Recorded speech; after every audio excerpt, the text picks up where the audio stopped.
This program is intended for mature audiences. Parental discretion is advised.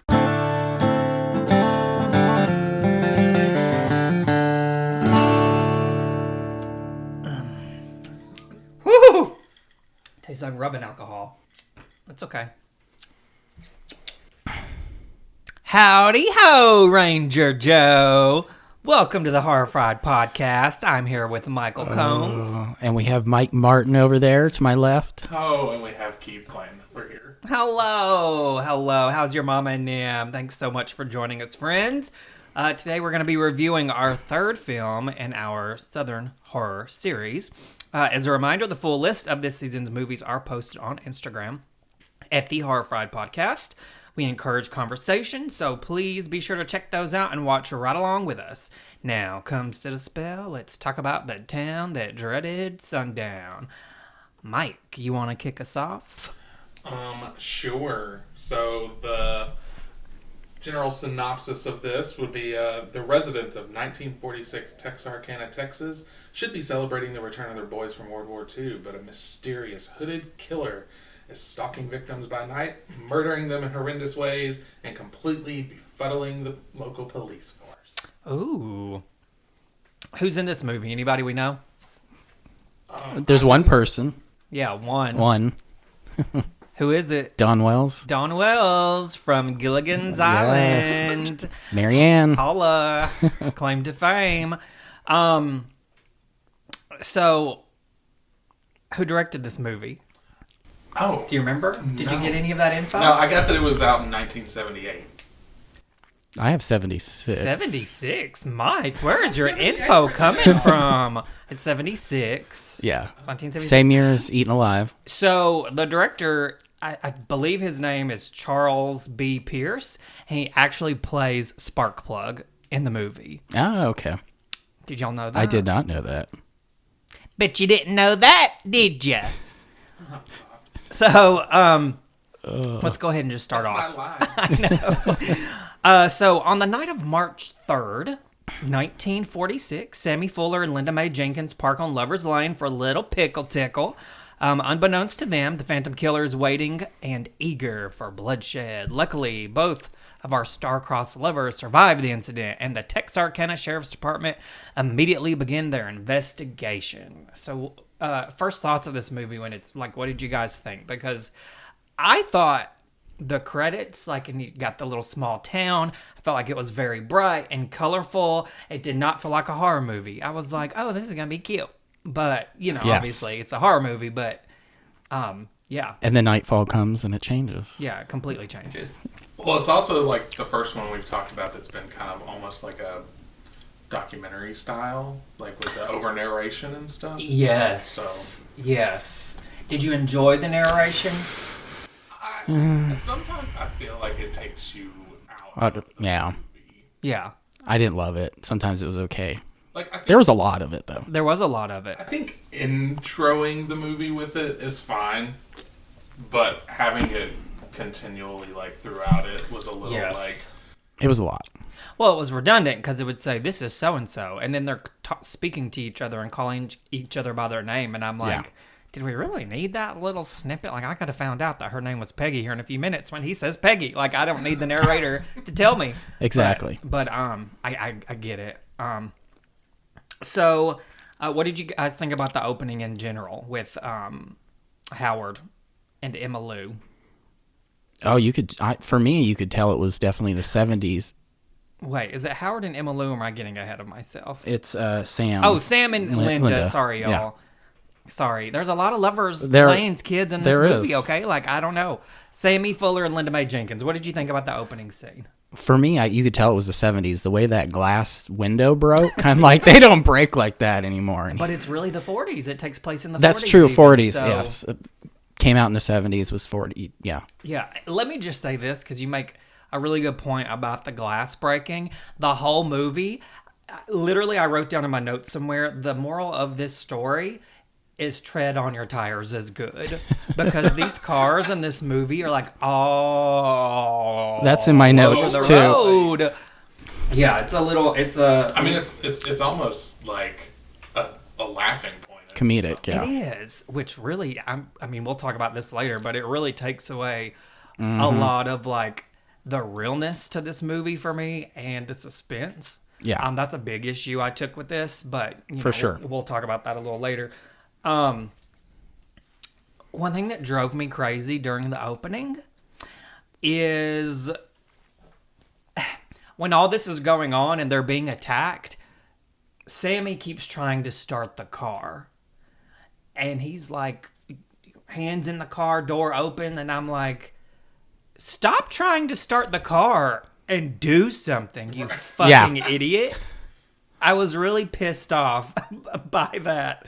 I feel like most of the victims don't do much of anything in this, which we'll get to one later on. Then I'm like, what the fuck? But, yeah. But, I mean, overall, I feel like it does a good job of setting you up. Like, you know that you're about to watch a movie that's based on a true story, and you're going to have this annoying narrator telling you about what's about to happen, even though you're about to see it. But that was just my first thought. I really liked the opening, and it showed you the town, and it was really peaceful and pretty, and like, What's that Reese Witherspoon movie back from the late 90s?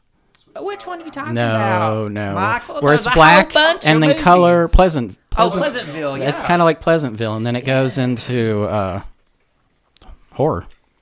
Yeah, that's a really good point, because everything looks all happy, and people are going it was to the movies 40s. and Shit like this doesn't happen in the 40s in small town Texarkana. It does now. Yeah. I mean, what were so the first time you saw The Phantom? Oh, I loved. That's the only thing I liked was the mask, and I'm like, oh, Friday the 13th Part 2, borrowed from this. Yeah. Sure.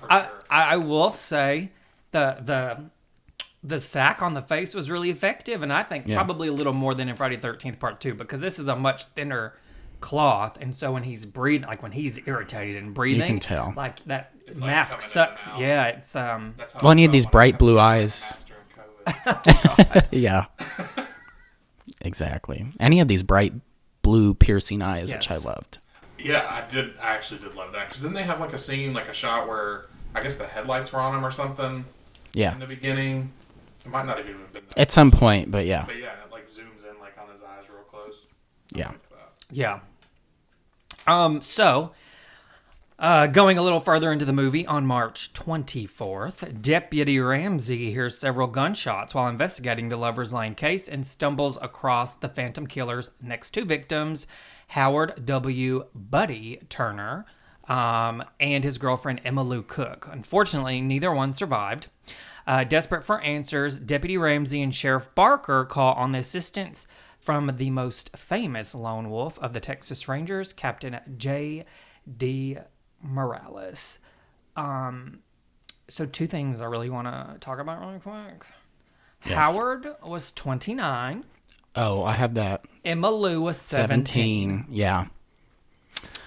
That wouldn't fly nowadays, but No, actually it would, because Tennessee's trying to pass the bill where it wouldn't there's Tennessee. no age restriction to marriage. So. Oh, Marsha Blackburn part of that? Marsha Black. Fuck Marsha Black. don't even get me started, because that is a whole other topic I don't want to get into. That's another podcast. Yeah, that was very glaring. I'm like, 29 and 17. Yeah. Big age difference there. And I think he had just come back from the war or something, which I guess back in the 40s, it was not uncommon for a man that age to be dating a woman that age. So, like, I understand that. I mean, 15-year-olds were getting married back then. 14-year-olds, it was a little crazy. So, I'm curious, like, what do you guys think before, we kind of talk about Captain Morales? Like, what do you think about the Texarkana Sheriff's Department as a whole? Like, because you've got Ramsey, you've got Barker, you've got Sparkplug, and then a bunch of random other ones. But, like, what did you guys think about those? They're a little bumbly. They need driving lessons. Well, yeah.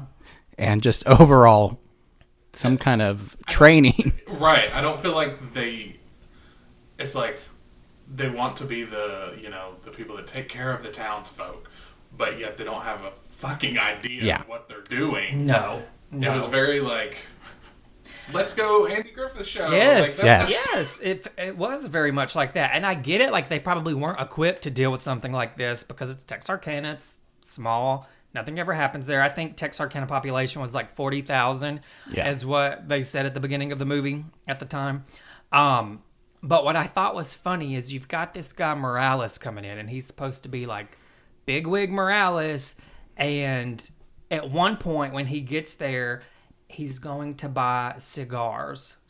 And he asks the clerk, "You got any cigars?" And I wrote in my notes, "Yeah, right in front of you, stupid." They're literally right in front of him. And I remember thinking, oh my God, if this is who they've got coming, they are screwed. Shit out of luck. Yeah, if this is who you're putting all your money on, I don't know. Yeah, it's a lot. So, you know, our two little lovers end up getting killed. Apparently they were dating for 6 weeks. Yep. And she wasn't 17. Like, let's be real. The girl that played her was easily 30 years old. Like, she did not look like well, I don't know. People in the 40s looked older, younger. True. And it's different now. So I don't know. So, isn't this where we find out that the Phantom Killer also likes to have a little nosh, a little bite to eat? A little bite. Yeah. Yes, right, yeah. He does. He likes to have a little snack on him. Yep. Did they ever really? Well, I mean, we'll get to that later, but I guess they don't really ever uncover like why he's biting. And people. it's not like he's like taking big chunks of flesh, because they show the one girl and it's just like bites. Bite marks. Right. Yeah. Maybe he was teething. Yeah, I mean, and does the mask have like a... No, he'd have to take that off. He would have to have like taken it off or lifted it up or something in order to like even do that. Yeah. Which is even more like kind of disturbing. Yeah. Matt should just walking up on that scene. Yeah. Right. Dude, you hungry? I'll take you to Wendy's. Like, yeah, I don't know. So I think it's safe to say that our sheriff's department and Texarkana are just, they're struggling. They're on the struggle bus. Well, they probably never had anything like this come up to where they need to actually like pursue like a crime like this. So they don't know how to do that. No. I will tell you, one of my biggest issues with this movie, and we can kind of talk about it now that we're talking about the sheriff's department, I don't like Sparkplug's character. Yeah. It is totally unnecessary. I don't need humor like that in a horror movie. It totally takes away from the story. And that fucking goofy ass music that they play during the chase scenes, it's like... It felt very... Because I actually wrote down something about the music, made it feel very comedic instead of... anything. And it reminded me of like watching like Bonnie and Clyde, like the movie Bonnie and Clyde, where they're getting chased by the cops and, you know, little bank robbers and da-da-da-da. Like, that's kind of how it felt. Yeah. So it does take you a little out of... Oh, for sure. I think this movie has a bit of an identity crisis, because I did put, is this a horror movie or a bumbling cop comedy? Because I can't figure out what it's trying to be. Right. And then that music doesn't help at all, because I wrote, this score is weird as hell.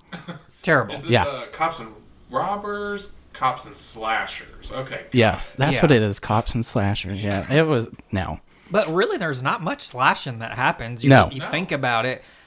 It's really mostly a cop movie. Yeah. I mean... or I guess you could say a crime movie. Well, I was going to say, like, when I looked it up, like, I mean, the first thing it had on there was crime, drama, and then horror. Yeah. So, I mean, I would actually agree with that. Yeah. So, the Texarkana Sheriff's Department, okay, they soon connect the dots, realizing that the Phantom Killer strikes every 21 days, okay?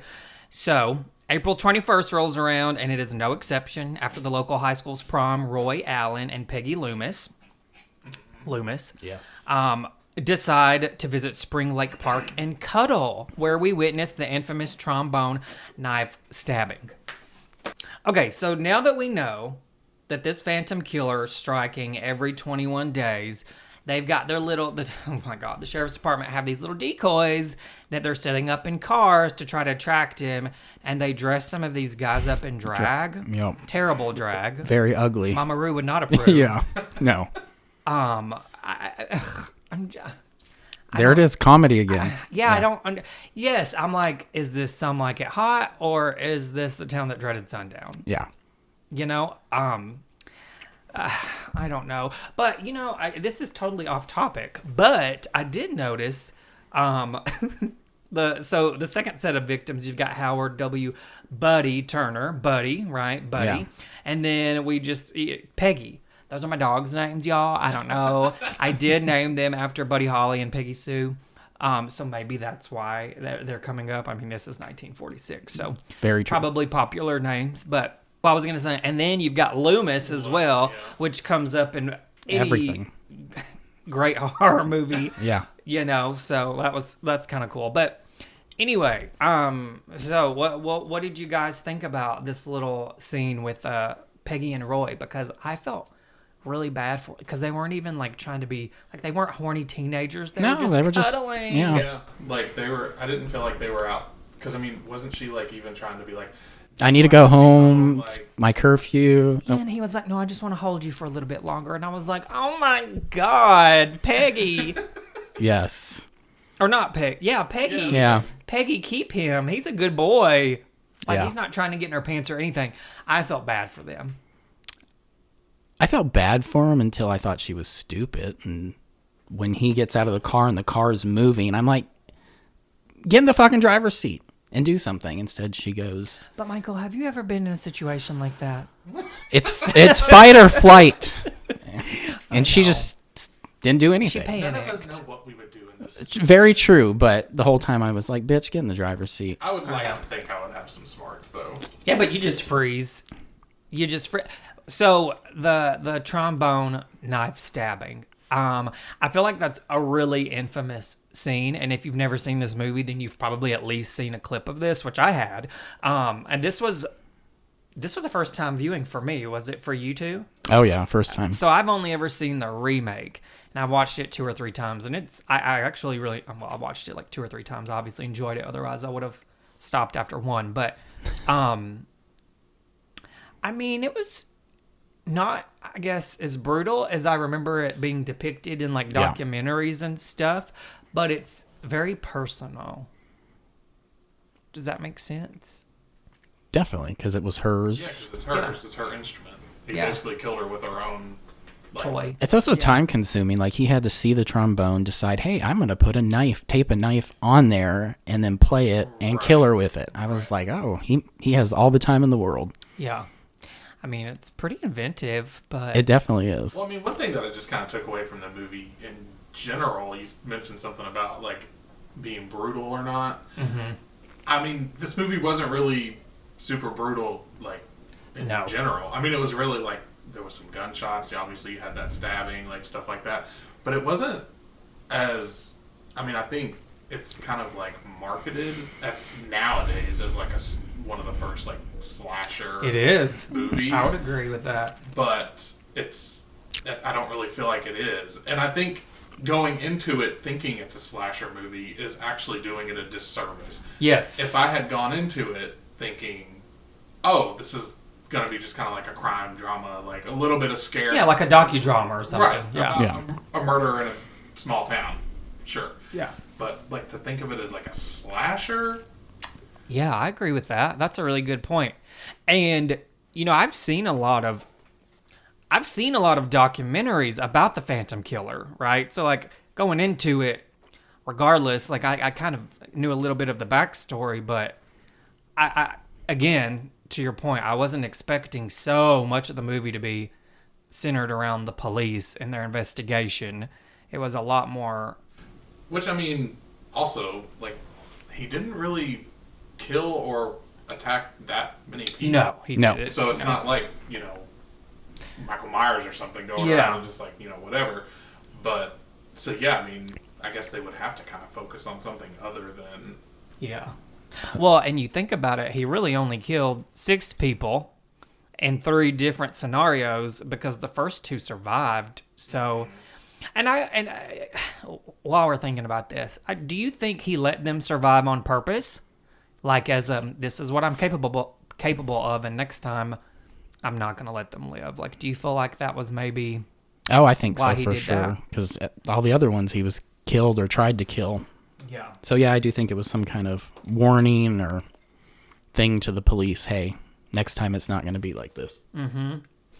So before we move on to the last part of the movie, I just want to say one more thing about the 1946 Texarkana prom. That was a dumb idea, but those decorations and balloons are very underwhelming, and that's all I want to say about that. Okay. yeah. I mean, right, as someone that was on the dance committee. Oh, the dance committee. Look at you. Yeah, girl. It was what? 1999? 8th grade? You were on the dance committee in 1999?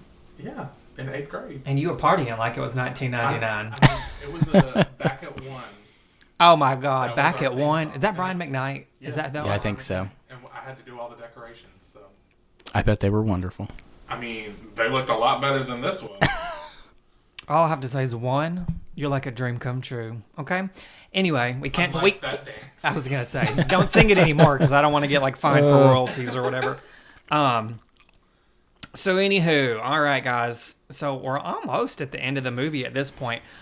So due to the lackluster job of the film's protagonist, psychiatrist Dr. Kress is called in for further assistance, which I think he only really meets them at the restaurant and gives them some information, and that's about it. Yeah. On May 3rd, the Phantom Killer strikes one last time, murdering Helen Reed, who is played by our beloved Dawn Wells, and her husband, Floyd. The town panics while Ramsey and Morales stumble across the Phantom Killer at a sand pit. After a small shootout, the killer flees the scene and escapes for good, never to be seen again. Or does he? Dun, dun, dun. Oh. I thought Helen survived. No, he killed her with a pickaxe in the cornfield. No. Because shooting her in the face twice wasn't enough to kill her. No, she survived. No, she did not. I thought he never... He chased after her with the cornfield. and the neighbor found her in the front yard. Right, but she wasn't dead. No, she wasn't dead. Wait, are you sure? Yeah. No, she 'Cause survived. The neighbors came out and saw her like laid out in the front Yes. yard. But she literally had just stumbled there. So, I mean, as long as those neighbors... I mean, I like your ending better, but I'm pretty sure she maybe survived. Where the hell did I come up with a pickaxe from? Did I make that up? No, he did chase after her with a pickaxe. Y'all, this at one movie point. was so boring, I started making up shit about it. Your movie sounds better. I don't know. Okay, so that's fair. Okay, so that's... Make it better. Yes. Okay, but y'all, was she not shot twice in the face? Yeah, Twice. that one hit It her literally, like, in her. I mean, Yeah, I guess grazed it her head. grazed her head. And then in the cheek or something. Yeah. I was so... I was like, how...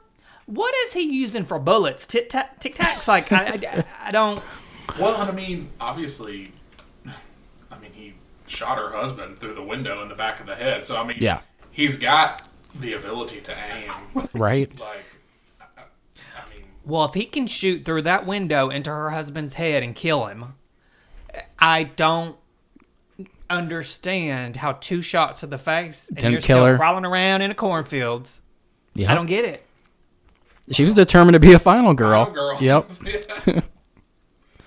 Oh. I don't know. One thing I did write about the psychiatrist, because he's very short-lived in this movie, but I put in here, I was like, he is all tea, no shade, because he does make a really good point, and he says he knows exactly what he's doing, and he knows exactly what's going on and the investigation, and you know practically nothing about him. And I was like, truth bomb, yes, tell them like it is, because he does. Yeah. I mean, they're so predictable, and they have no idea what he's planning. They just know he's gonna hit in 21 days, and that's it. I just feel like the whole task force that's on this didn't know how to take this seriously. No, they were trained by the Shelbyville Sheriff Department, where I'm from, y'all. Oh shit. Yeah,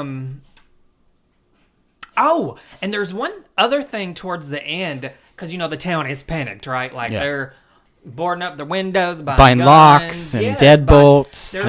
I mean, they probably have to defend themselves with cops like this. Yeah, I'm okay with you. Right. Well, if they're using Tic Tacs or bullets, honey, then I don't know what's going on. But there was a cat that jumped out of a trash can at the end of it. Yeah. When all this is this montage of scenes of people panicking, and the woman screams bloody murder, and I laughed. And I was like, this is totally misplaced. Yeah. They're supposed to be panicking, and you're going to throw something in there like this. It just completely ruins the mood for you. The whole movie was like that, though. That's how the whole fucking movie is. Misplaced this, misplaced that. That's why I said it can't decide if it wants to be a comedy or a slasher. I think of like Evil Dead 2, how that movie completely balances horror and comedy well. This movie did not. Like, if it wanted to be that, it didn't succeed at all. Well, and that's why I really wonder, like, I mean, of course, so what? It came out in 76, not 78. And, I mean, was it marketed as a horror movie even then? I believe it was, yeah. Because I just don't, I mean, I just don't get the horror aspect, but I mean, maybe in 1976, and obviously I'm definitely not downplaying the fact that it was a very traumatizing thing to have happen in a small town, but for the movie's sake, yeah. It's like, I mean, I'm not really scared, y'all. No. And 2 years earlier, they had The Exorcist, and then you followed up with this. I'm like, no. Yeah. I do like one of Morales' last lines in the movie after, you know, the little sequence or little fight at the train that's separating them, and whatever, so stupid. But anyways, more like fucking like shoot out at the OK Corral. Well, that's what I was gonna say. That's a good way to explain Morales says if we do catch him, it's gonna be a miracle. And I wrote my notes and I says, yeah, it says the man who can't shoot and is like dying out of breath because you had to run a few feet. Like, yeah. Well, yeah, when he went to shoot him like over in the sandpit area, I was like, seriously? How did you miss? Like, yeah.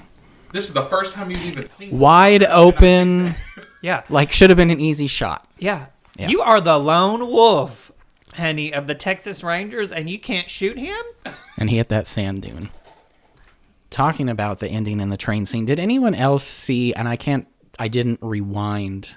We all watched this on Shudder. I believe Shudder, if you want to sponsor us. Yeah. Anyway, that's not what I was going to say. Or if you want to watch the movie, it's on Shudder. It is on Shudder. The train's going by, the Phantom Killer's on one side, they're on the other side, and there is a flat railroad car. There was either a bum on there or there was a cameraman. Did either of you guys see that? I'm pretty sure it was a cameraman. I think I fell asleep. Did you? Yeah. I don't know. I didn't. There was a person on I didn't there. notice that though. Yeah. I was just really sitting there thinking of like how kind of ridiculous this whole thing has like played out to be. Yeah. But so no, to answer your question, You didn't see that. I don't know why I noticed it. But it wouldn't surprise me. Yeah. Well, if it was flat,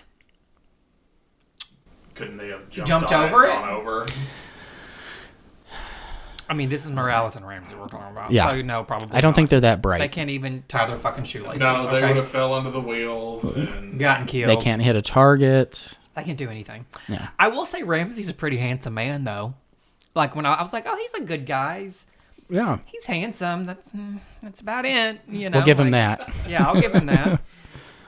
So any final thoughts on this movie? I mean, I just was expecting more. I was honestly like really excited to watch this. Yeah, and it's a classic. And then it was just a little, and maybe that's my own fault. I should know better, but I'm 36 years old. Don't ever get your hopes up. Just You'll go be into disappointed. Just go into things completely Blind. Yeah. expecting anything. Yeah. And then you might enjoy it. But so I mean, I guess that would be mine. I just was kind of hoping for a little bit more. Well, I'm really excited to hear like how you actually rated it. How are you? Here in a little bit. I am really excited. My final thoughts coincide with yours. I wish I didn't know anything. I thought this was going to be a full-on slasher, and this was anything but. And so I was not enjoying it that much. You were underwhelmed. I was very underwhelmed. I got more gore out of Hush Hush Sweet Charlotte. Oh my God, we totally did. We totally did. Yeah. It's a really good point. So y'all know what time it is? What time is it?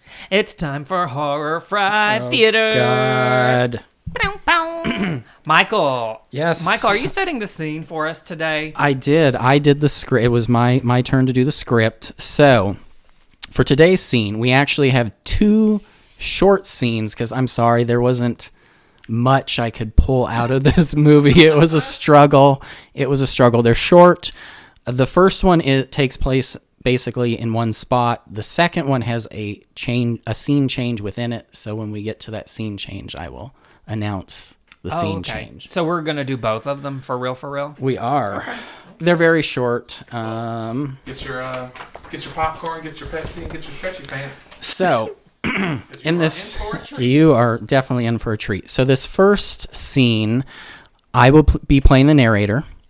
Emma Lou will be played by Keith, and Howard will be played by Mike.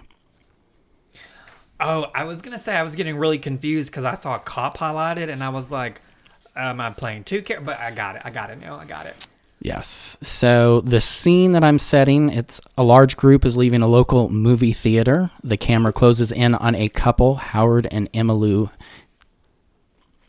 This is Howard W. Turner, age 29, former CB that returned from overseas 2 weeks ago. The young girl is Emma Lou. I'm sorry, because I... Oh, you got me. I'm sorry. We haven't even started yet. I was trying to get into character. I know. I'm sorry. Oh. Just pick up where you left off. I'm going to start over. It's easier to edit if I just start over. No, that's staying. Is it all staying? Yes. The young girl is Emma Lou Cook. She is 17. They have been seeing each other for about 6 weeks. Emma Lou dropped out of school in order to get a job and help out at home. I'm so tired of it raining. Kind of reminds me of Japan. Damn it. Always rain there. I bet you miss Japan. Why? All those Japanese girls rubbing your back.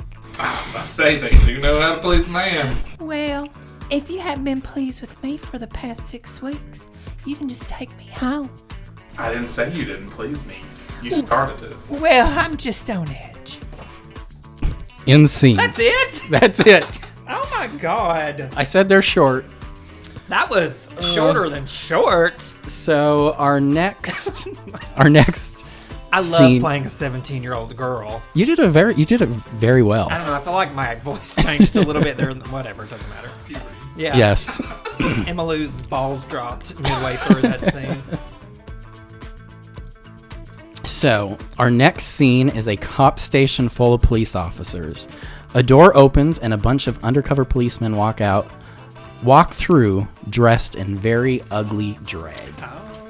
In this scene, I will be playing Randy and the sheriff. Sparkplug will be played by Mike, and Keith will be playing the cop. I never once caught his freaking name. I'm just cop? You're just cop. They never said his name. Nope, you're just cop. I'm on a different part. I'm kidding. It's fine. Sparkplug, not realizing the nature of the assignment, volunteers to be one of the decoys.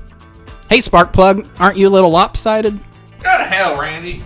What does Sparky have to do to find that outfit right in his closet? Look at those legs. Keep it up, would you? Keep it up. Remember now, keep low in your seats. He may take you out with steel glasses before he approaches the car. When you first get into position, check with your rifleman. He'll be in the brush covering you. Stay alert, and good luck. So now the scene changes. Cop and Sparkplug are sitting in a car in the front seat in a dark area of town. I will be playing Walt and Abel. Mike will be played by Sparkplug will be played by Mike, and the cop will be played by Keith. Unit Able, hello? Use antenna. Unit Able. Roger, Sparkplug. How about you, Walt? You there? I'm here, looking at you, and you look stunning. Up yours and out. No Sparkplug. Don't get excited now. What the hell do you think you're doing? You heard the captain? We're supposed to make this look good. Now, we're supposed to be lovers. I might get a little huggy before the night is over. You watch that hand. What the hell's wrong with you? Watch the hand! Jeez. What I can't understand is how come that one is bigger than this one. I'd like to know what difference it makes. You think I'm gonna let the son of a bitch fumble before I blow his head off? I guess it don't make any difference before. It just looks like you let some air out of the left one before you got there. Just mind your business and keep a sharp lookout. What? Do it. I'm supposed to make a popping noise? Yep. Pops the breath. Pop. God! End scene. Sorry. Look, y'all. I wasn't prepared to do that. I'm sorry. It was really hard to There's find. really not a lot of continuous dialogue in this movie. Well, literally, those scenes right there that y'all just heard are a perfect example of the comedy that we're talking about. Yeah. This is what we were working with when you're trying to watch a horror movie. Yeah, it's true. It's true. Okay, y'all, so it's time for our final thoughts. Why am I singing sorry, y'all, I'm really sorry about that. So here at Horror Fried, I'm not. We rate our films using the heat scale of Nashville Hot Chicken. So we'll be using these temperatures on a scale of 1 to 5. No spice, mild, medium, hot, and Nashville Hot. Michael. Yes, sir. What do you rate this movie? I'm giving this movie a mild, and that's just based on The Mask, because I like The Mask. I didn't really like much of anything else. Okay. Yeah. That's fair. I mean, I'm on the same boat. I'm a mild for this one. Yeah, I liked the idea of the Phantom, and that was literally the only thing that kept me interested in the movie. Yeah. So, honestly, those 3 kill scenes, that was the best. That was the best parts for me. Yeah, I agree. So I think we're unanimous. I actually picked mild too, and I'm not gonna lie to you guys. I almost picked no spice. Yeah. But let me tell you what kept me from no spice and actually going with mild. I do know that this film is a classic. It's a classic slasher, if you will. To Mike's point, the kill scenes are very good. The Mask, to your point, Michael, is excellent. I think I rated it out because, I get it. It's based on a true story. Now, mind you, they took a fuck ton of liberties with it. I'd like to imagine that's probably how unequipped the Texarkana Sheriff's Department probably were. Yeah. Would I watch this again? No. And I'm going to go out on a limb here. And I feel like we're going to get shit on for this because people really love this movie. But the remake was a lot better.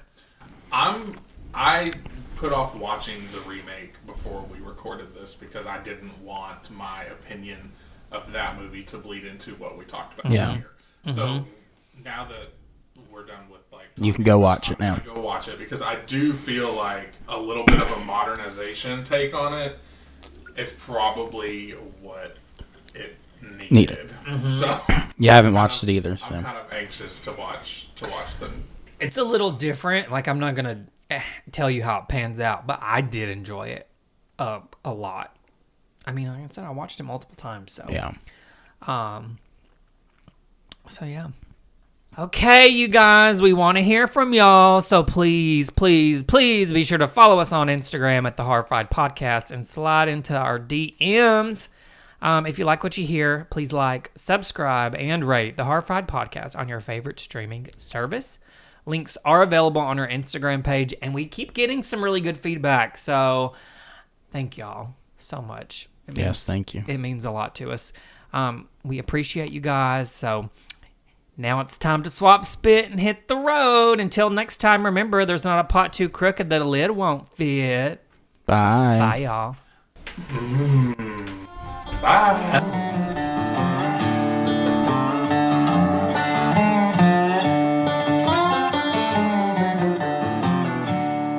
Operator!